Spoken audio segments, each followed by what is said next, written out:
Hello, আসসালামু আলাইকুম। এই যে আজকে নিয়ে এসেছি একটা নতুন মেনু। আজকে হচ্ছে আমরা একটু সকালবেলা বের হয়েছিলাম, তো এত বেশি গরম যে আমরা ম্যাঙ্গো শেক কিনে খেলাম। খুবই মজা ছিল ম্যাঙ্গো শেকটা।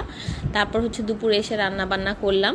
এই জন্য হচ্ছে রান্না বান্নার জন্য আজকে খিচুড়ি রান্না করলাম। তো পোলাওয়ের চাল ছিল না, আজকে ভাতের চাল দিয়েই খিচুড়ি রান্না করলাম। ভাতের চাল আর হচ্ছে মুগ ডাল দিয়ে খিচুড়িটা রান্না করেছি, একদম ঝরঝরা। আর উপরে লাস্ট একটু ধনে পাতা দিয়েছিলাম, এই জন্য দেখতে সুন্দর লাগে। আর ধনে পাতার ফ্লেভারটা খিচুড়িতে অনেক মজা লাগে।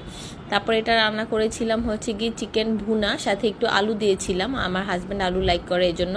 আর এটা হচ্ছে গিয়ে ছোট চিংড়ি, এটা হচ্ছে গিয়ে স্টার ফ্রাইয়ের মতো একদম ভাজা ভাজা করে লাস্টের দিকে পেঁয়াজটা দেওয়া। আর এখানে হচ্ছে 2টা ডিম একসাথে ভেজে নিয়েছি মোটা করে, এভাবে মোটা করে ডিম ভাজিটা মজা লাগে।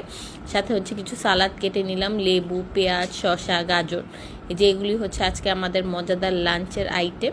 সব একবারে বেড়ে নিয়ে চলে আসছি। এখন হচ্ছে গিয়ে আমাদের থালাটা প্রিপেয়ার করব। থালিতে দুজনের জন্য একদম সব বেড়ে নিচ্ছি। এখানে হচ্ছে এই যে সুন্দর করে সব একটু ডিম, চিংড়ি, তারপর হচ্ছে গিয়ে খিচুড়ি, মাংস সব একসাথে সাজিয়ে নিয়ে নিলাম। সালাদ তো অনেক বেশি করে খাই, এজন্য বেশি করে নিলাম। তো এই যে আমাদের মজাদার লাঞ্চ থালি রেডি। আপনাদের আমাদের চ্যানেল পছন্দ হলে অবশ্যই লাইক অ্যান্ড ফলো করবেন।